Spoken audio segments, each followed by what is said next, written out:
You mentioned that TruBridge in and of itself is fairly a small but mighty team. I know that your HR team is lean as well. Compared to a large organization like Accenture, where you've previously worked, how does this impact how your team works differently? Yeah, it's got its pluses and minuses. From a resource perspective, we don't have the resources that we obviously had at a large company. Before, we would sneeze out a couple $1 million, no problem, and throw it at something. Yeah. Now it's very much, we're having calls over $20,000, $30,000 investments that we need to make in our people. So from that perspective, it's a lot different.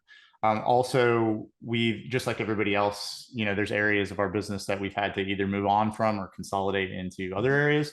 So we'll have to make those calls and unfortunately let some people go. But when we do that, before it was like, oh, just push that over to ER. We'll let ER handle it. Well, now our ER is really one person, or you could stretch that to maybe two people who can't make those calls. So I'm making ER calls, and I haven't done that in my HR career in a decade or at least. So it's been interesting to get back into some of the things that I hadn't done in a while. And all of us are like that. We are all helping the different cross-functional areas to allow us to be lean like that and operate effectively. Okay. Outstanding. Speaking of your background, you have some of a non-traditional background for someone in human resources and in learning in particular. One of our predictions at I4CP in 2023 was that having experience from outside of human resources was going to become increasingly valuable to HR leaders, especially as they're navigating a lot of challenges while needing to stay really integrated with the business. Can you say a little bit more about how you got into human resources from where you came from? Be happy to. Yeah, I was not voted most likely to be in human resources when I graduated high school. Welcome, welcome. Yes, thank you. I have been welcomed here and I appreciate it. So I started off my professional career. I was a nuke officer in the Air Force. I sat underground in a bunker in North Dakota for 3.5 years and waited for the call to turn the keys in the world. That never came, thankfully. But then I got out and I was so my background's in finance. I was cost estimating spy satellites for the CIA for a little bit. And then I transitioned into more of traditional consulting, and I was in consulting for a long time. And I geographically moved a bit, landed here in Charlotte, was working with some of our outsourcing teams. We used to call them mobilization, which is nothing more than we sign a contract for a client. We need to bring those services to bear. So we need to go hire the people, secure the facilities and all that stuff. And part of hiring the people was we needed to upskill them. And I was a vocal critic of our current processes for upskilling them. And finally, one day somebody handed me the keys and said, all right, smart guy, let you figure this out. And that kind of was my transition across the bridge into HR. So I like to say I grew up in HR and learning, and then kind of have expanded from there. So when you have that opportunity to provide some constructive feedback and then make the transition to actually working on the upskilling initiative, how did you approach it and what were the outcomes? Yeah, so when I was in consulting, I was the guy who we would sign a contract and we would need a certified something, and they would turn to me and go, Joe, can you go figure out whatever that is and do it? And I'd be like, yeah. And so I had navigated a number of these paths. And so when I got into the skilling and I got into the more traditional, the HR side of the house, I felt like I had a great perspective in terms of having recently gone through a lot of these more formal experiences, and from a user perspective could provide feedback on the experience and what people were actually looking for in the learning and the skilling space. At TruBridge and everywhere I've been, we've harped on like the push versus pull dynamic. Yeah. We try and get our people to pull content from us rather than push it upon them. Yep. And that was one of the first things that we kind of tried to do, at least initially when we're upskilling. And then it got to be, as everybody is probably very familiar with now, it's a data problem on the skill side. And it got to be, how do we solve this big data problem? And it was an interesting time to do it because all of these things on the big data side started to come in that really ramped up the space very quickly. Okay. And I would guess that it probably took a lot of patience and discipline in trying to figure out how to make those investments and resources as well. Any tips Absolutely. there for based on your experience about how to kind of navigate that I or don't what think worked well? I don't think anyone would allow me to give people tips on patience. That's not my forte. But we honestly, it's just finding the incremental wins and not trying to go the full distance. And what we have a real challenge with all the time, and in every situation, is the investments that we're making today are not going to yield the ROI that we're going to promise you until years from now. And that's typically not how we incentivize people, specifically at the executive level. So when Right. we're going out to secure investments, we've got to draw that whole line out, draw the budget profile, show them that, hey, we're not going to get this all back in year one or in the next 6 months. So it becomes a little bit more of a when our business case is going up against another business case that's promising the world, which we all know doesn't always deliver, right? Like we can have confidence in our business case, but we've got to show them the financial backing and how it's going to pay us back. It sounds like just that explanation, walking them through this is going to take time is key, that communications piece. Absolutely, 100%. I'm going to shift a little bit to the learning work that you're doing at TruBridge and continuous learning specifically. Can you set the stage for us by describing the scope of learning and development at TruBridge? What are your main focus areas? What learning modalities are used? And a little bit more about that. Right. We're a little unique in that we train not only our employees, but we train our clients as well on the software that we use. So that's part of what we do, which has been somewhat unique to me. In the past, we did that, but we would kind of split the house. And so the people that were focused, we would have separate platforms usually, even that, we wouldn't join everybody on one platform. Everybody's in the same boat. So all of the improvements that we make for our internal employees, our clients make as well, or benefit from as well, and vice versa. So everybody's hearing the same thing at the same time. They are. Everybody doesn't have access to the same content necessarily, but in terms of the user experience and everything else that we're doing, they have we're all together, which is good and bad, because some of the things that we need to do for clients doesn't necessarily jive with the things that we need to do for our internal population. So that kind of, I think it's a healthy tension that we're constantly working with, tends to right now give us the best of both worlds eventually, but it slows the process of getting from A to B, because we have to make sure that a change that we're making on the employee side isn't going to negatively affect our client population. And as everybody knows, like the client population requirements tend to supersede because they're revenue producing, right? Yeah, And that's always absolutely. going to win. Are you able to leverage learnings from your internal employee base to help inform iterations that need to happen for the clients as well? Or yeah, we try to whenever we can. We absolutely do, and vice versa. Our clients are very smart people and learn things before we do sometimes. And so that's where I say, like, we're cross-pollinating. We're allowing that flow in both directions. It just becomes a decision point of when do we make the change? How far can we go with some of the changes that we're trying to make, and so forth. Okay. So how are you using technology and innovation to foster a continuous learning and kind of a learning culture at TruBridge? And yeah, that part's been a lot of fun. So first of all, just from like learning recommendations and the stuff everybody else uses, right? Like, what are we flashing in front of our people to draw their attention? And how can we customize that so that based on either their behavior or their demographic, what geography they're in, what career level they're at, all of that. We're trying to push that stuff. We've taken it the next step with all of our skills work. So every course in our LMS has to be assigned with a skills value, at least one. And then we start using algorithm, the AI in the back end to figure out, and we're working towards this, right? We haven't perfected it. I'm a little bit talking about our ideal and where we're going, and a little bit talking about like where we are. But when people are taking courses, like, Kirsten took this course, so Tom might like it because Kirsten and Tom are in the same whatever, and we're up the ante there. And then also we're trying to pull it back into the performance and the acquisition space. So somebody needs to make an internal hire. Tom just took this course, or Tom just spent a year in this role. How do we float Tom's name up to the top of that list for a critical internal hire that will allow us to work? I think the real thing that we've realized, and everybody has, is you can't take any of the pieces of talent and not allow them to work together. Yeah, because you just miss too much, and especially with the AI capabilities and the large amounts of data that we have, which gets a little creepy sometimes. Like, Yeah.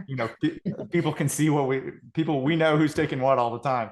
Yeah. Obviously, that's private information that we keep to ourselves, but we're able to do a lot with it and potentially push a lot of action on the talent side that's not necessarily directly related to learning. Can I jump in real quick here, Yeah. since we're on the technology piece? Folks are always curious, Joe, if you're willing to share. What does your L&D tech stack look like? What is your LMS? Do you have an LXP, the skills platform? What are you using? Yeah, so our LMS is based on a Docebo backend. And we use it for both our LMS, and really we've customized our LXP. We have a great design team that has worked to customize the LXP on top of that. And then we use, for our HRIS, we use Workday. And so we've kind of pieced together between Docebo and Workday a bit of a, we house our skills inventory in between the two, as well as all of our definitions and everything. And so that's kind of our skills platform. Yeah. But we're still growing that and working through Great. like where that's going in the future. Great, thank you. Absolutely. Thanks, Tom. Yeah, as you were saying, sort of like a lot of the biggest challenge of working in a talent organization is making the talent machine work. And it sounds like you're really able to leverage that and connect what you're doing in one aspect of the organization to impacting placement, succession, internal mobility. That's really cool. So we know one size doesn't fit all when it comes to adult learning. How are you individualizing or personalizing learning for employees at TruBridge? Right. And that comes back to the pull metric. So we're of the mind that the example I like to use is Netflix, right? If I go out to Netflix and and Netflix just tells me what I have to watch, I'm not going to watch Netflix for very long, right? So on our learning side, we still want to be able to push some of that stuff, but we're trying to balance the push versus pull. Right now, we're really focused on improving our search metrics and how our search operates off of our LMS, because we want people we want to shorten we want to improve both the accuracy and shorten the time that it takes from somebody to get from search to the content that they're actually seeking. Okay. So that's the primary, we're really focused, and we have been on, I would say, for the last year or so, on improving the overall experience so that people want to come back. Because that's for us really what it's about. Because as everybody knows, like, the engagement goes up. There's a whole host of benefits that you get when people want to come to your LMS and learn. Not that we're expecting them to just like drop by. That's certainly not behavior that we expect to happen. But if they come, for instance, and they have to take their annual required training, like, that's we want to take that as an opportunity to get them into some other things that could help them from a career perspective. Outstanding. Can you share examples of how you've kind of adapted learning and development approaches based on the changing needs of the workforce at TruBridge? Yeah. So one thing that we have is our software is quickly changing, vastly improving in every facet of the organization, but we have a hard time just because we're so lean keeping up with everything. So over the years, and by keeping up with, I mean updating. Like, for instance, we just rebranded. So we had to rebrand all of our content that had the old branding that our clients could possibly see. Obviously, we want to do our internal stuff as well, but that takes a backseat. But for doing all of that and updating all of the features in our software that change periodically, we had to clean out a ton of basically the old stuff, because for years we hadn't really done a lot of, I like to call it spring cleaning. But we had a data problem, right? People would go to search something. Thrive is one of our software modules, and so they would search Thrive, and they would get. I mean, you can imagine, like, just that keyword, what would come up in a search string.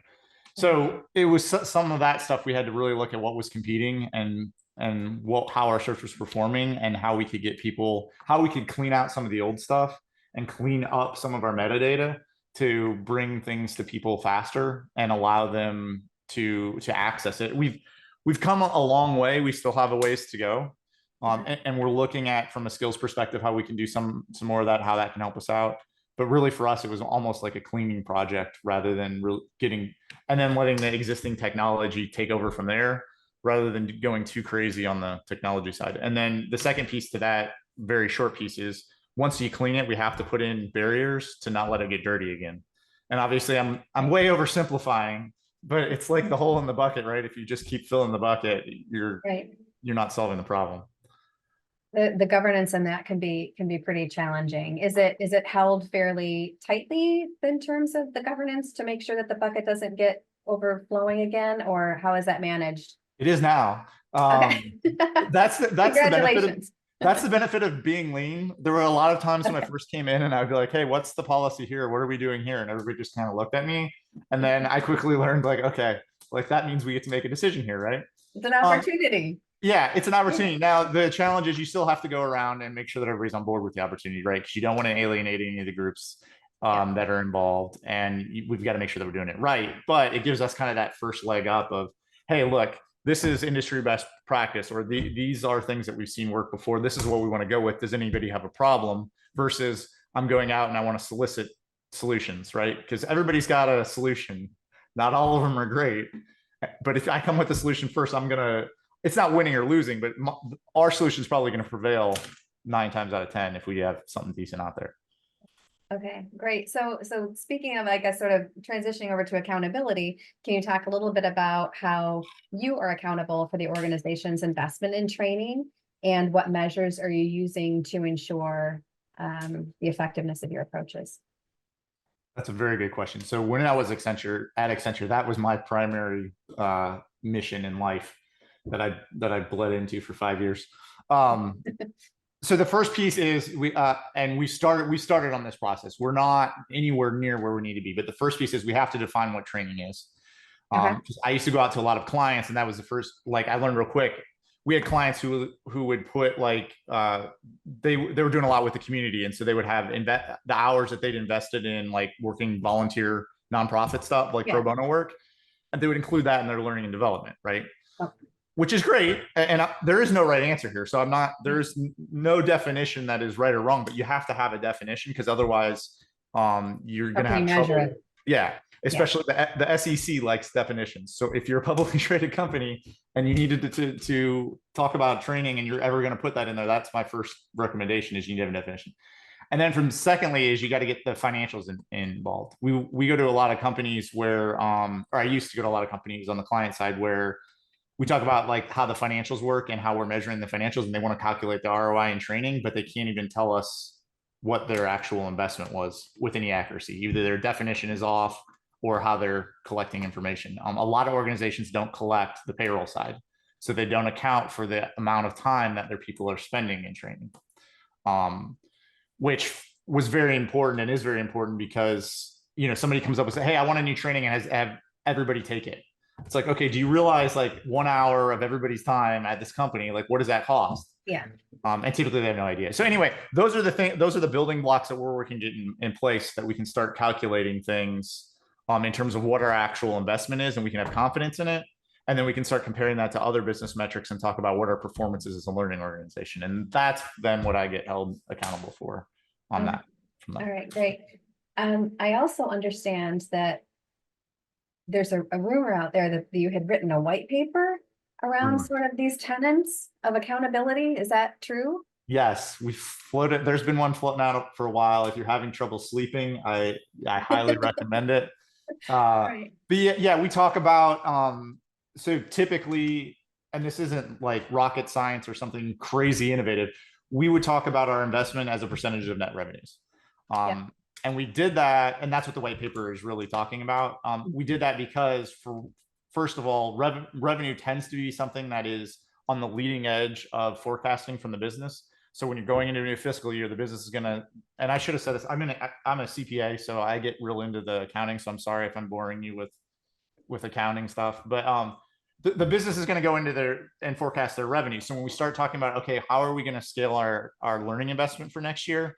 We're obviously going to have headwinds and tailwinds in terms of what we want to do and all these other stuff. But if I know what my net revenue forecast is next year, I can start to figure out what my actual training investment should be.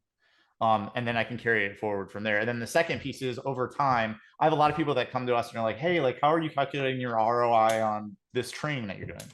And my first response is always like, hey, look, I understand why you're asking, but you're not really worried about, you shouldn't be worried about this one course, right? Like I know you want to be. In a perfect world, you'd be able to calculate the ROI on every single course, you would add them up, and you would be able to tell what your ROI on learning is. But really what you're talking about is, what is your portfolio? What's your return on the portfolio of learning that you're running at your organization? Mm-hmm. And so what we would talk about is, like, if you're taking it as a percent of net revenue, and you're thinking that, hey, if I'm doing a good job on developing my employees, my margins over time should increase, right? Everything else held the same. My margin should increase because my employees are better at doing what they're doing than they were yesterday, which means if you do all that math and you're looking at it, my investment over revenues should go down as a percentage slowly year over year, all things held equal.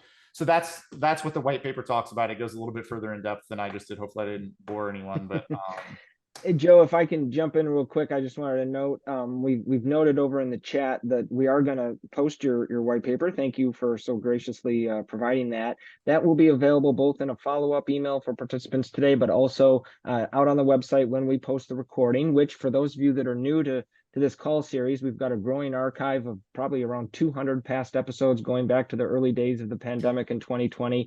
So plenty of great guests and things to share. I also just wanted to note one other aspect of ROI for learning and development, or really ROI for all talent initiatives and investments. The co-chair of our people analytics board at I4CP is Patty Phillips. And for those of you that aren't familiar with Patty Phillips, she and her husband, Jack Phillips, have an organization called the ROI Institute.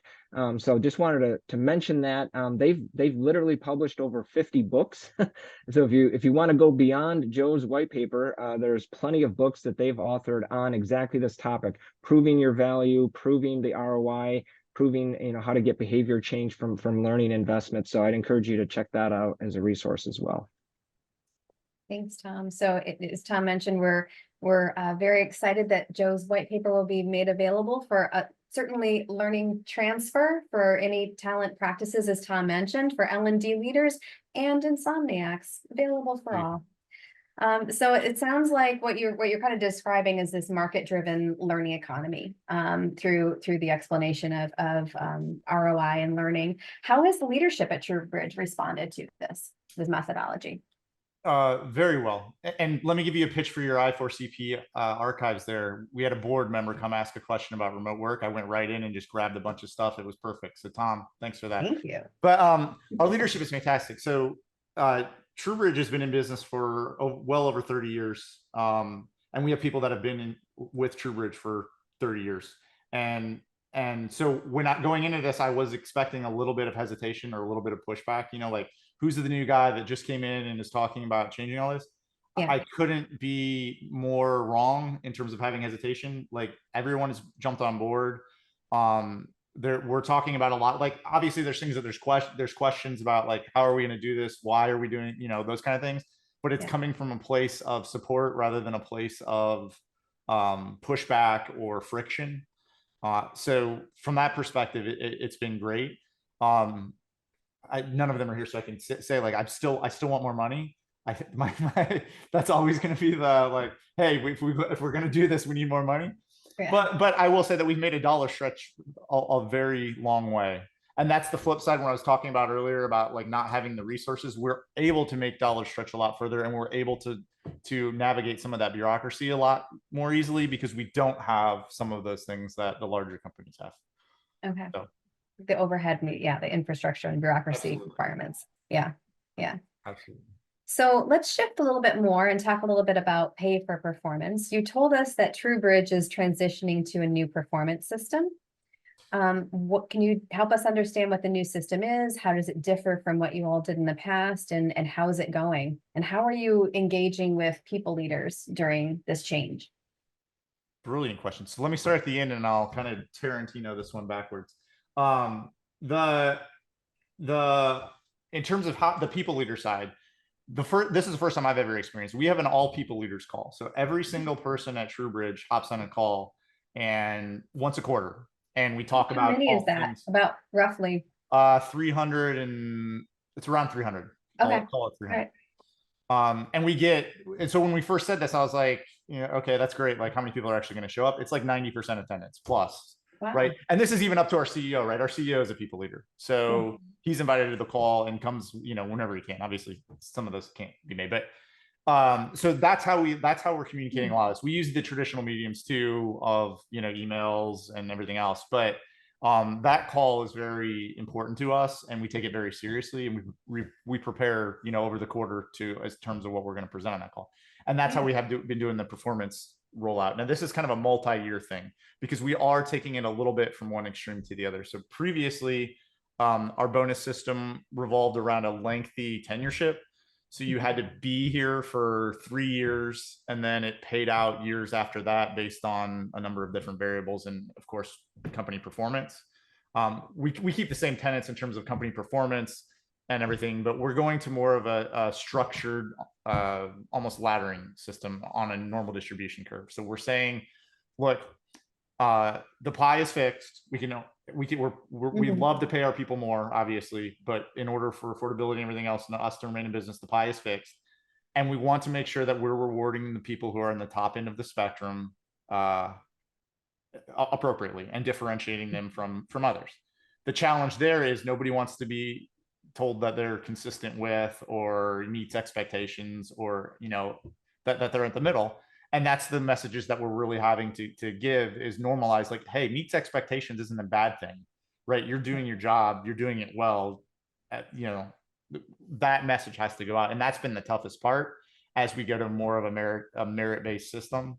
Not that we weren't merit-based before, but it's just in terms of differentiation, more structured and allowing differentiation. Yeah, because when you look at the math, it gets like, if I give everybody a 5, everybody gets 10 grand or whatever the number is, right?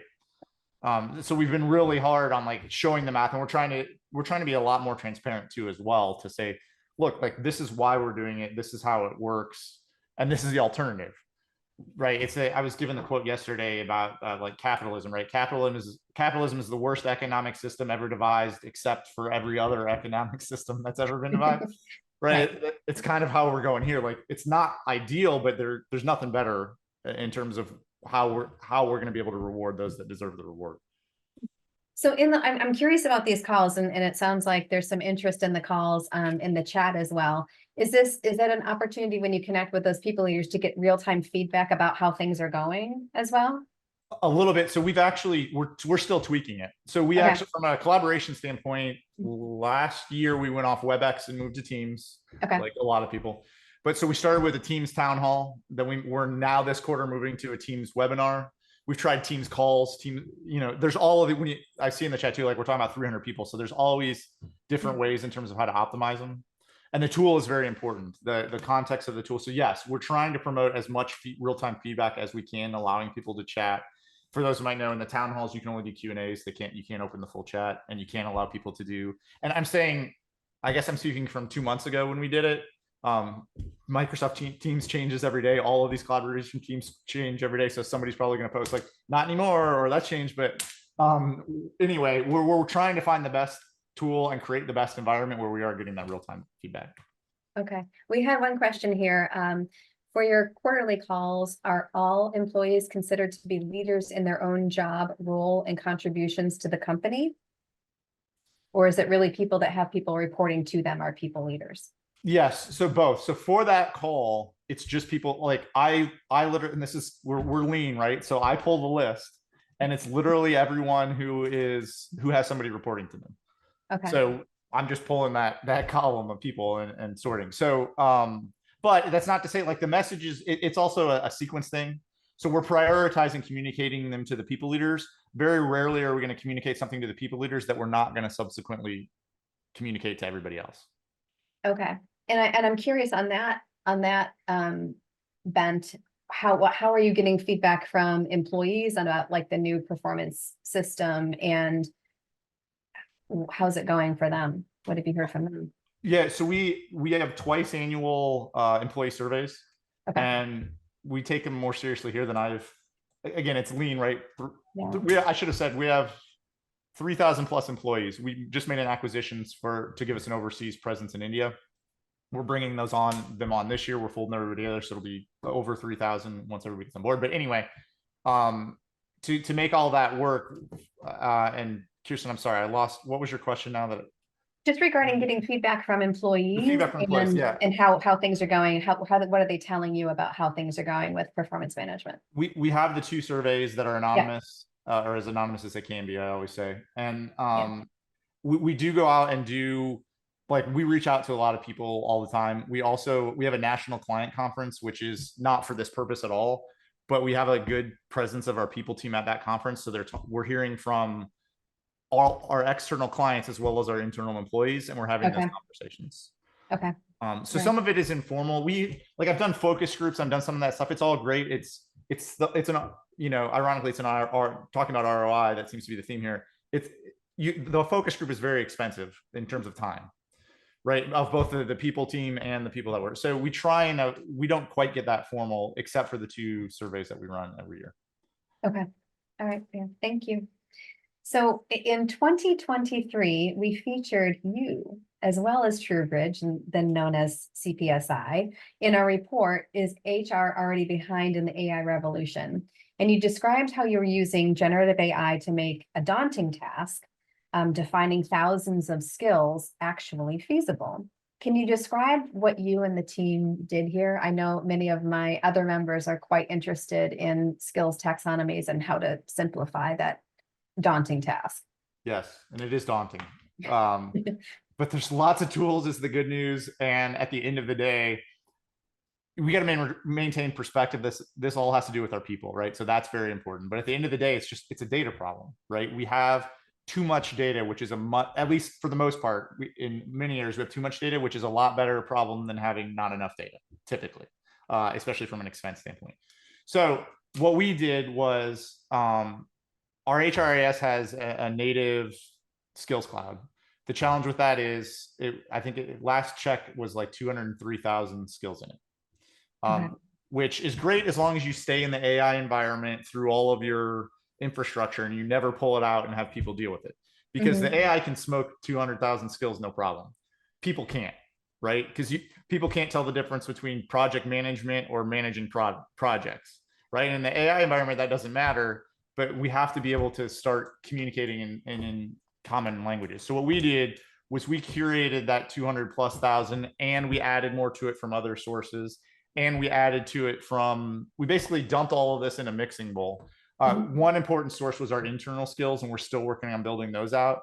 But we want to know because what we're trying to figure out is, the example that I use is like, you're building a house, right? And I need a plumber, but do I need a plumber that's plumbing the bathroom or the kitchen? And if it's the bathroom, okay, do I need a plumber that's good with the sink or with the shower? And you know what I mean? And what level of this is important to us in each of the different skills areas? Because if your answer is all of them all the time, then you're going to get 206,000 skills in your inventory and you have a problem. So after we dumped them all into the bowl, basically we narrowed it down to roughly 4,300. And sorry, go ahead. I was just going to ask, I know that someone's going to be thinking, how long did it take you to do that first phase? And what was the resource allocation and kind of, what did that take? Couple weeks for the first cut. Well, I will say it will take a couple years before it's perfected, right? So we meet quarterly on the inventory, and we add, remove, modify, and delete skills every quarter. Is the governance comprised of HR and non-HR? We try, and we're trying to continue to expand. The initial ones were HR are recruiting. Basically, the first people that came in and said, hey, we have a bunch of skills that we're recruiting for that aren't in our inventory. We need to add them to the inventory. And recruiting is usually on the front end of those leading edge skills because they're being asked to go recruit for them. And so they're a great source for that. Yeah. And then we're working on bringing the business and getting the business more involved. Because ideally what we have is, you saw the thing earlier, we have patient care and financial health. We want to get representatives from all sides of the business, or whatever side however your business is organized, so that when we start talking about skills, people can object and say, look, we call it this, well, we call it that, well, we got to call it one thing. And we have a list of 10 criteria that we go through that we say, is it relevant to the entire, is this relevant, or is this ubiquitous, like tying my shoe, right? Like, yeah, that's a skill that everybody hopefully, who's able has. That's not something we're going to put in inventory. Yeah. And so I interrupted your flow. You were talking about how you went through the first phase, and then how did you, I'm guessing that at some point they were asking about definitions as well. Yes. That's where the AI comes Okay. in. So one of our people partners, Sarah Caldwell, I'll give her a shout out. She came back. People partner for us is kind of like an HRBP, a little bit different flavor. But she came and said, "Look, this is great. The business is going to love it. The problem is the business can't tell. Like some of these skills, they don't know what they are, and some of these skills, there's two skills that are close, and they don't know which one they should choose. And like we Like just project need some, management or managing yeah, projects. Yep. that's exactly right. We just need some context around them. Okay. Can you provide definitions of them?" And Yeah. I said, "Sarah, I love you, but no, like that's Yeah. 4,300 skills. That would take me years. You know, I just got done with weeks of coming up with this inventory and 91 definitions."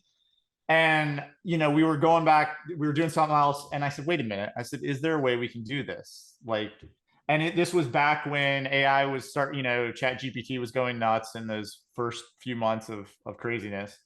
And I said, let me go back. Let me see what well, first I didn't tell her anything, right? That's the first rule of, you know, corporate citizenship is Make like, no don't tell them you promises. might be able to do it. Yeah. Don't Yeah. overpromise that. Right. So I just went out and started seeing what we could do. And I said, and we started with Chat GPT. We pulled in some of the other generative AI engines, and and because a lot of this isn't like, it's not sensitive information, right? I'm just literally plugging skills in and asking them to define it. We could use some of we do have an internal instance at TruBridge. Okay. We use Microsoft, so it's Microsoft's generative AI engine. But we used what we found was that some, ironic, kind of interestingly, some generative AI engines are better at others in certain skill areas and provided better definitions. So we went through, and that was another couple weeks of it's letting the Gen AI craft the definition, figuring, you know, tweaking our prompts to make sure that the prompts were creating an ideal result, and then going in and editing the result so that it kind of floats out to something that people actually want to read. And so now our result is, yes, we have 4,300 plus, and we're kind of growing, and we're, you know, my ideal, and there's not a whole lot of science about this, but 5,000 is kind of the number that I have in our head that we were trying to get to, because it seems like I've done some inventories that are like 8,000 to 9,000. That has been too much. Good luck if you can get under 5,000. I think it's great. Like that would be great, but it's tough. But we're at the roughly 4,000 stage now, and we did that because we knew we were going to grow, and our goal is to try and maintain an inventory of roughly 5,000 skills. Joe, when I read your story on this, it reminded me another organization had a similar issue. I think they actually did have under 5,000 skills. I don't remember the size of their company or the breadth of their job roles. That comes into play a lot with how many skills you'll have in your inventory. Of course, how many distinct roles do you have? But their issue wasn't just defining each skill, but they had proficiency levels for each skill. So let's say ballpark, they had 2,000 skills maybe, but they had 4 proficiency levels, or at least for many of them, that would be up to 8,000 definitions that they would need. And the issue there was that employees were struggling with, well, am I a level 2 or a level 3? That's a very subjective thing, unless you've got written out descriptions for each level for each skill. And so for them, that was the big win, was being able to use AI to then map that out, the different proficiency levels. It's the same issue, coming up with descriptions for something, but in that case, it helped with differentiating within a skill. Bingo. And I tell you, so that is one way to think about it. Another way to solve the proficiency problem. So first of all, we have 5 proficiency levels that we're working to integrate at TruBridge. Basically, 0 is I have no proficiency. I can't speak the language. I cannot tie my shoes. Yeah, I can't tie my shoes. And 4 is I'm the most expert shoe tire in all the world. So you don't really ever have to define what 0 is, right? 0 is just no skill. But the other 4 you have to define. And so Tom, in that example, right, you're basically multiplying 4,000 or 5,000 by 4. So now you're coming up with 20,000 definitions, which if you can do it, go for it. What we tried to do was we just defined the proficiency level. So for us, an expert, and I'm sorry, I pulled up all these slides while you're talking there. An expert, they have to independently supervise others in performance of the skill and teach the skill to others. So you have to be able to teach it, versus like the next one down, or a novice is the bottom one, has general knowledge of the skill, but it's unable to demonstrate the skill. So what I would say to folks doing it is like, go, if you can go and you have the resources, yeah, absolutely nail those out. But especially you also, like if you have a 5,000 skill inventory, you may not have to do that for all 5,000 skills, right? There may be just a couple hundred that you really need to define what the proficiency levels are, because we need to know what those are. And then some of them we have are like kind of like binary. Like we have a lot of doctors, because, you know, we're in the healthcare industry. Like if you're an MD, you're an expert, right? Like you're not an expert in all of the skills related to healthcare. Yeah, exactly. But you're an expert or you're not proficient. There's very little, intermediary between some skills that we have in our inventory. So there's a question in the chat. Will your skills inventory still be accurate in 2 years? I'm guessing that you're going to have to leverage your governance process to update. How are you planning to keep everything real for the individuals leveraging it? Beautiful. We will curate ourselves once a year. So, Okay. and to us, what we found is, so when we talk about self-curation, we're just going through and really looking hard at, first of all, are there any skills that we're not using? Like haven't been associated, we have associate skills with 3 things, either people themselves, roles, or what we call experiences, which for us mostly is learning, content. It might be something else, like if there was a volunteer, some opportunity that somebody went and did that isn't really in their role, we could assign skills to that. But those 3 things are what we look at. So if we're not using skills in any of those, we're going to look real hard at, do we need to keep this in our inventory? And we'll do that once a year. And then the quarterly stuff is where we really want to hear from the business. We've talked about like how does this schedule work? What we found is if you do it monthly, it's just too much, right? Like it just doesn't work. If you do it once a year, it's too little. So quarterly kind of seems like that good sweet spot of, I can do it. Everybody like starts to get used to it and it works out well. That's great for the accuracy of the skills taxonomy and the skills themselves. What about for the accuracy of the employees' data mapped to those skills? What are some of the triggers that get people to go in and update the data? Because you could have a perfect taxonomy and keep that up to date, but if employees are only going in and updating their skills data, or managers on their behalf every once a year, then there could be some pretty lengthy gaps there where the data itself is inaccurate. 100%. So what we're working on, and that's a great point, Tom, because all everybody usually measures is acquisition. What they don't measure is, I'm missing the word for it. Like the other way. Degradation of skills. Degradation. That's exactly what it was. Degradation. Yeah. Thank you, Tom. The degradation they don't track. So, and the other thing that they do is they allow people to self-identify, which causes a problem. So what we kind of look at it in 3 steps. We'll allow the person to self-identify, or what we're working on is automating the self-identification. So you took a course, the course was associated with these skills at these proficiency levels. We expected you to come out at these proficiency levels at the end of the day. And where we fold this in, or are working to fold this in, I should say, is through our quarterly growth discussions between the people leader and the person. So what we want the person to do, first of all, we want to populate something that's going in front of the person and the people leader at the time of the discussion to say, hey, this is what the person did. They've been in this role for so long. They took this training, like whatever the case may be. We think that there's either a degradation because they haven't used it, or an acquisition of skill, or an upgrade in proficiency or decrease in proficiency. And does the person agree? Like, yes, I actually felt like I learned this, which we know probably they're going to say yes. If something is saying, hey, you're skilled, they're going to be like, yeah, great, thanks. But can the people leader confirm it? Right? Because if the person can't confirm, it's kind of that old adage of, AI is great at identifying. It's not great at confirming. We still need people, thank goodness, or we would all be out of jobs and Skynet would have taken over by now. But the people leader is critical to our skills, maintaining that portfolio and the accuracy of that portfolio, so that they can through those discussions keep talking about them. So I'm curious, in what other ways are you leveraging AI in L&D at TruBridge? We're all over the place right now. We're all over it. We're trying to really use it to automate our skills tagging process, because we're having a lot of content comes in and we don't have the resources to be able to say, hey, like, I'm going to go through the skills inventory. I'm going to say it's this proficiency level. I'm going to, they're not that familiar with it. We don't have a dedicated learning. Like when I was at Accenture, we had course owners. Course owners learned, like, that's all they did. And they would own multiple courses, obviously, but they worked with the business and they did all that. We don't really have those. The course owners that we have are actually part of the business. They're in front of clients, or they're working on our software, or they're doing other things. They don't have time to get really intimate with our skills inventory. So that's one place where we're using AI to try and save time, is let the AI at least make the first pass on it, and then we can confirm it with the validate it. Mm-hmm. Yeah. And there's a lot of places. There's places we're working through AI with our software, through collaboration, We haven't quite got to the creative side, at least not extensively, but we're looking at what we can potentially do there. We do have a creative team who's fantastic. Stephanie Jebko, she gets a shout out too on this call. They're working really hard to see what else we can do and continue progressing from a content standpoint too. Okay. Are you leveraging Workday Career Hub with your skills work? Just jumping out to skills for a quick second. The question. Yeah. So I love my friends at Workday. We've had some challenges. So people are probably familiar with this. If you turn on the Workday Skills Cloud, they're going to tell you you can't turn it off ever in the history of your, or at least that's the word that we received. I'm sure some of the larger corporations can stiff arm, but I say that because we've moved away from using some of the tools because we don't want to be completely married to their skills inventory because it's too big, and we don't. And right now, as it stands, you can't curate it. You can't throw skills out.